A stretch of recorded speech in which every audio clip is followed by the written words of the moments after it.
boys. Fire in the hole.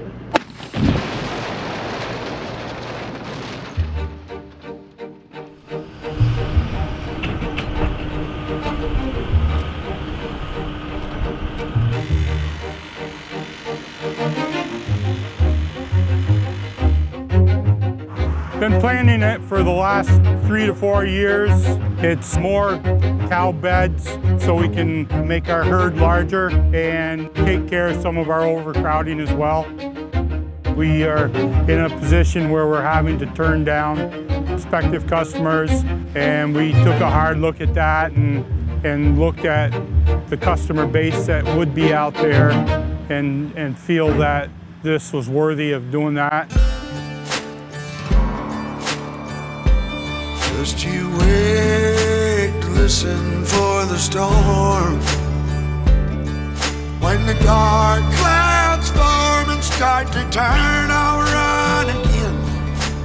Far away when the hurricane, oh, that old hurricane comes.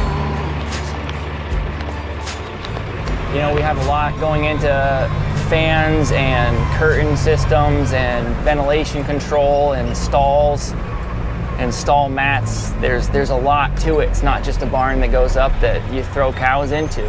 Everything we do is with the cow in mind. We invest millions based on how we can do better and take better care of our cows. You look at a dairy cow, she's probably going to see a veterinarian 4 or 5 times in a year. I don't go that often. You know, she's going to get her nails clipped by a professional. I don't do that. You know, she's going to live in a house with a fan on her. She's probably got a sprinkler spraying on her so she doesn't get too hot. I don't have that at my house. You know, they are super well cared for. You know, cow comfort starts out with the area that they live, the environment that they're in, the climate that they're in, the bedding they're on, the beds they lay on, the food that they eat, and the availability of it, and most important, the way they're handled, the way that we take care of them and you know, work around them. If we're quiet, and we've done this several times together, if you go quietly, you can work with the cows a lot easier, I think. The real trick is to keep them from getting excited. We joke that sometimes when we get through moving cows, oh, we forgot to yell. It's really important to have good cow comfort. The cows will produce more milk. They're more at ease. They'll get up, go drink, go eat longer, more often. You know, there's a lot of things that go into barn design now that were never contemplated even 20 years ago. These stalls all have mattresses in them. It's a rubber-filled pillow. And if you can stand here and just drop right on your knees and it doesn't hurt you, then it's going to be good for the cow. So this barn has, you know, it's wider, the stalls are wider.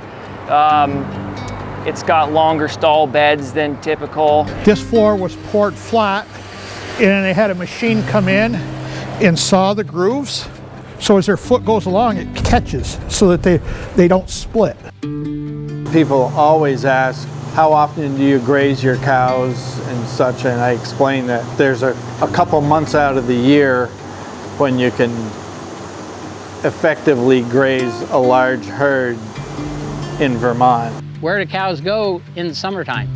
They get under the shade. So they don't want to be out in the sun. We have a robot barn of where they sleep on water beds.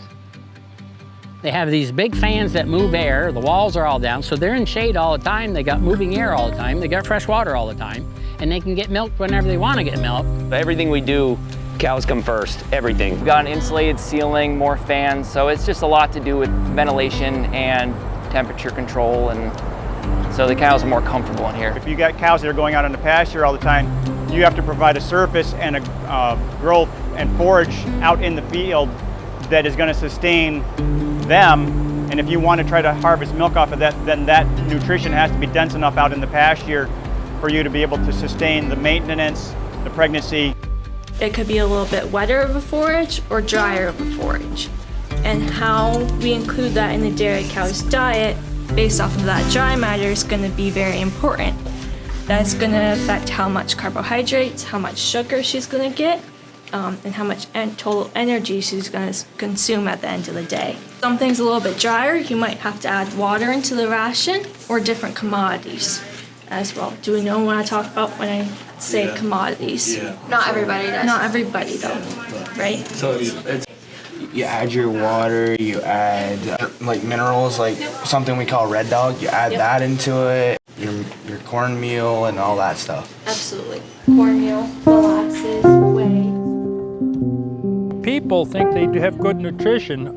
If we fed the cows and the animals on the farm the way we feed people today, we would not be successful because people eat all kinds of junk. And I'll bet you nobody has ever had the food on the dining room table tested for nutritional content to make sure you're eating what you're supposed to be eating. We implement a diet and then we go look at the cows, and we need to understand animals well enough to see how the cows are responding to the nutritional strategy. So, you know, we look at their hair coat, we look at their foot health, we look at how much they're eating, how much milk they're giving. Like these cows are wearing collars around their necks that have pedometers that track them walking around and their activity, but also measures how much time they spend eating, how much time they spend ruminating or chewing their cud, part of their digestion.